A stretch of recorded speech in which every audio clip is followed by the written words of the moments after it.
കൊല്ലത്തേക്കാട് കൊല്ലം കുളത്തൂപ്പുഴയിൽ കുടുംബ പ്രശ്നത്തെ തുടർന്ന് ഭാര്യാപിതാവിനെ മരുമകൻ പെട്രോൾ ഒഴിച്ച് കൊലപ്പെടുത്താൻ ശ്രമിച്ചു. ഗുരുതരമായ പൊള്ളലേറ്റ ഭാര്യാപിതാവ് അഷ്റഫ് തിരുവനന്തപുരം മെഡിക്കൽ കോളേജ് ആശുപത്രിയിൽ ചികിത്സയിലാണ്. സംഭവത്തിൽ മരുമകൻ സജീറിനെ കുളത്തൂപ്പുഴ പോലീസ് അറസ്റ്റ് ചെയ്തു.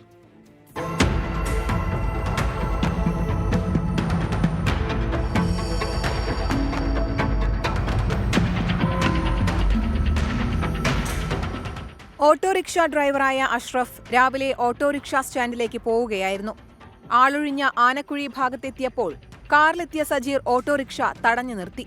തുടർന്ന് കുപ്പിയിൽ കരുതിയിരുന്ന പെട്രോൾ അഷ്റഫിന്റെ ദേഹത്തേക്കൊഴിച്ച് തീ കൊളുത്തുകയായിരുന്നു. പിന്നാലെ സജീർ കാറിൽ രക്ഷപ്പെട്ടു. അഷ്റഫിന്റെ നിലവിളി കേട്ട് തൊട്ടടുത്ത വീട്ടിൽ താമസിക്കുന്ന ജയകുമാറും പ്രദേശവാസികളും ഓടിയെത്തുകയും തീ കെടുത്തുകയുമായിരുന്നു. ഉടൻ കുളത്തൂപ്പുഴ സർക്കാർ ആശുപത്രിയിലും അവിടെ നിന്ന് തിരുവനന്തപുരം മെഡിക്കൽ കോളേജ് ആശുപത്രിയിലേക്കും മാറ്റി. ഞാൻ എൻ്റെ വീട്ടിൽ നിന്ന് നോക്കിയാൽ കാണാം, 100 മീറ്റർ അകലേ ഉള്ളൂ. റോഡിൽ ഒരു വലിയ തീഗോളമാണ് കാണുന്നത്. ഒരു 1.5 ആൾ പൊക്കത്തിൽ തീ ഇങ്ങനെ ആളിക്കത്തുക. എന്നെ രക്ഷിക്കാൻ ഒരാൾ ഇങ്ങനെ വളരെ ഉച്ചത്തിൽ വിളിക്കുന്നുണ്ട്. ഉടനെ തന്നെ ഞാൻ വീട്ടുകാരെ എടുത്ത് പറഞ്ഞിട്ട് ഞാൻ നേരെ റോഡിലേക്ക് ഓടി വരുമ്പോൾ അപ്പോഴേക്ക് തീ ഏതാണ്ട് അണഞ്ഞു. എനിക്ക് പരിചയമുള്ളൊരു ഓട്ടോ ഡ്രൈവറാണ്.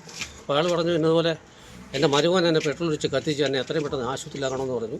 ഏറെ നാളുകളായി അഷ്റഫിന്റെ മകളും സജീറും തമ്മിൽ വേർപിരിഞ്ഞ് താമസിക്കുകയാണ്. ദമ്പതികൾ തമ്മിലുള്ള പ്രശ്നത്തിന് കാരണക്കാരൻ ഭാര്യാപിതാവായ അഷ്റഫാണെന്ന് ആരോപിച്ചാണ് അഷ്റഫിനെ പെട്രോൾ ഒഴിച്ച് തീ കൊളുത്താൻ ശ്രമിച്ചത്. സംഭവശേഷം രക്ഷപ്പെട്ട സജീർ ചിത്ര പോലീസ് സ്റ്റേഷനിൽ കീഴടങ്ങി.